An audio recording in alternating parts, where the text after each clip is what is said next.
I wasn't planning on talking any NBA this week because I have no reason to talk about the Pistons because they're just terrible. And unless they're making history with a losing streak, there's really no reason for me to talk about them. They're just, they suck. Wow, great. The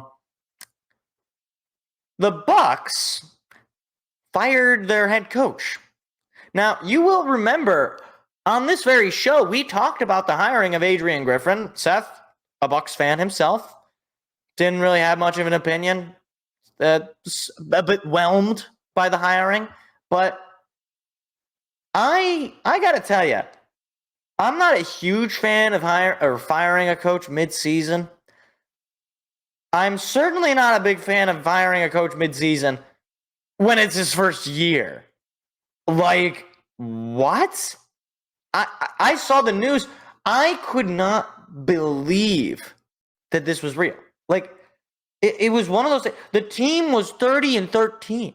They were one of the top teams in the East. They had just won 2 straight. I know that because they beat the Pistons.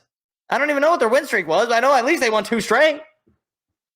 But apparently, from the brief notifications I've seen, it was personnel problem. Wasn't really. He's losing the locker room a little bit. Guys didn't really play well for him. Defense, according to Seth, I asked Seth because he follows the Bucks a little bit more than me, obviously, and he was saying, the defense just hadn't been as good as it had in previous years. Now, that is bad enough. Okay, firing your head coach, you don't know where you're at. I don't know who they're going to have running interim because unless they hire the coach, before their next game. I don't know when their next game is. But, unless they do it then, are they just going to be running with an interim coach? Like, the real problem I had, the real concern I had with this was who they were considering to hire. That would be one Doc Rivers, who I just saw the notification a little earlier. Bucks contacted Doc Rivers. They are, quote, engaging in conversations with Doc for the head coaching job, according to Woj. Okay. I want to say this with nothing but the utmost of kindness and generosity, charity to Mr. Doc Rivers. He stinks. Okay? He's a loser. His teams lose every year. He had one championship run on a team that I could have coached, and outside of that, he stinks. Every single time he takes over a team that is loaded with superstars, that is loaded with talent, they just lose in the playoffs. And usually it's an embarrassing fashion. If you hire this guy, end the season. Just end the season. Just say, Boston, you're going to go. You guys go ahead. You guys go ahead. You guys go ahead. You win the East. That's fine. I don't care. Miami, you can beat us again. That's fine. Like, make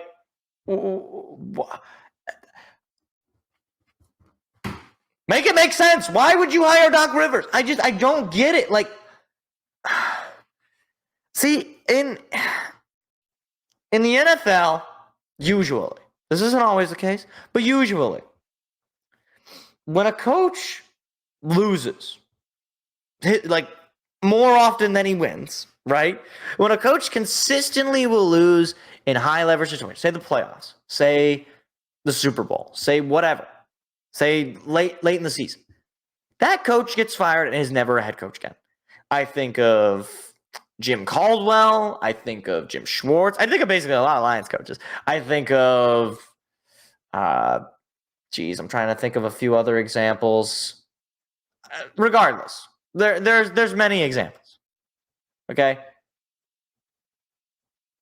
Doc Rivers is worse than any of those head coaches, right? Doc Rivers is worse at losing, or better at losing, I should say, than Jim Caldwell was at losing in the playoffs. It is, at least Jim Caldwell only did that with, at most, he did it certainly with the Lions, but I don't know if he did it with the Colts. He might have done it with the Colts.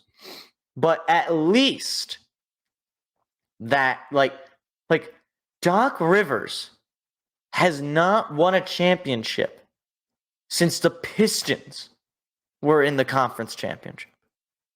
Think about that. The Pistons, the worst team in basketball right now, they were one of the best teams the last time Doc Rivers was, in theory, a good coach. He has been the universally panned coach. He was sent to the media. He was sent to do play-by or color commentary for ESPN. He was sent to basketball heaven. He no longer had to worry about results. He could just comment on the game. It's not like, and I'm not even saying that he's a stupid person. He certainly knows the game of basketball. He played it professionally. He coached it for so. He knows the game. But there's just some players or coaches, players or coaches. There's sometimes they're just not good to win on their own. Everything has to be perfect, and sometimes it's even worse where they just can't win. They just can't. They can go wherever, they can be traded to wherever. It doesn't matter. They're not going to win. It's like Charles Barkley, Carmelo Anthony, Doc Rivers. Like those are, that's just what it is. And why would he, like, if this was your supposed, like, reclamation, like, this was your plan, right? Like, if you're Milwaukee and you're like, okay, things are getting really bad with Adrian Griffin. Players don't like him. They don't respect him. It's not good. We need a plan in place. When we fire him, we need to know what we're going to. What if we go to Doc Rivers? What? If I was the owner of the Bucks and my general manager was like, well, what about Doc Rivers? I would have fired him right there. I would have said, you know what? We don't need you anymore because clearly you don't know what the heck you're doing. What? In what world is Doc Rivers your number one, number two, number three, number four, number five, number 100 option? He should be out of the question. Obviously, your pool is much limited when you're firing a coach in the middle of the season, which is why I'm not a huge fan of doing it, unless your season is over, right? Unless it's the NFL or, the NHL or whatever, right? Like, if your season is clearly over, you're not going to make it, right? Like, it's more so a thing in the NFL because, that season is week to week and it's, you can more easily determine that. But it just seems like this was like a knee-jerk reaction. This seems like Giannis and Dame went to the ownership and they were like, we hate Adrian. He stinks. He's ruining the team synergy. Nobody's a fan of him. You need to get rid of him. And the ownership was like, oh, geez, well, Giannis, I don't want to make you mad. So, let's fire him. And then, I don't know, Doc Rivers. It's like, what's going to make Giannis mad? Losing in the playoffs again. I don't think he's going to be a happy camper if he loses in the playoffs again. Certainly not if Doc Rivers with his stupid, emotionless face and his stupid puppy dog eyes. Like, I couldn't believe this. And I'm at a loss for words because I don't know how you can look at this and say, oh, the Bucks, they're competing for the East. They got a chance to win it all. No, at this point, I don't believe in them. And I wouldn't even say that before. Before, I was like, yeah, they're 30-13. Giannis, Dame, they got a good shot here. Clearly, Adrian Griffin was so bad that they would rather have Doc Rivers.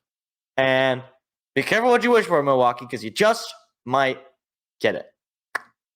And that's not good. You don't want to get Doc Rivers. You never, under any circumstances, want to get Doc Rivers. You just don't. It's like the more that I think about it, the more like angry I get, and not like angry like full of rage. It's like sort of like an anger. Like, how are you missing a part of your brain? Like, do you have short-term memory loss? Do you not even remember last season? Like, everywhere he has been, he gets fired at the end of it, right? Like, and the team ends up worse at the end of it, right? Like, Boston hasn't won anything. And the Clippers have completely overhauled their roster since he was there, to be fair. Like, there's never been a place. There was some basketball YouTuber who broke down, like, all of Doc Rivers' playoff chokes and all. Like, it's one thing to choke once. It's even another thing to choke twice. But to do it like basically every time, it's like you're good at losing. It's like you're an elite loser. Like you're the GOAT of losers. But I could go on and on about this, so we'll move along. Hey there, what you just watched was actually a clip from a larger show that we do every Tuesday night. What are you doing Tuesday night? Go ahead and hit the subscribe button and the like button so that you don't miss out on any more of our weekly shows every single Tuesday at 7 p.m. Eastern Standard Time. Hope to see you there.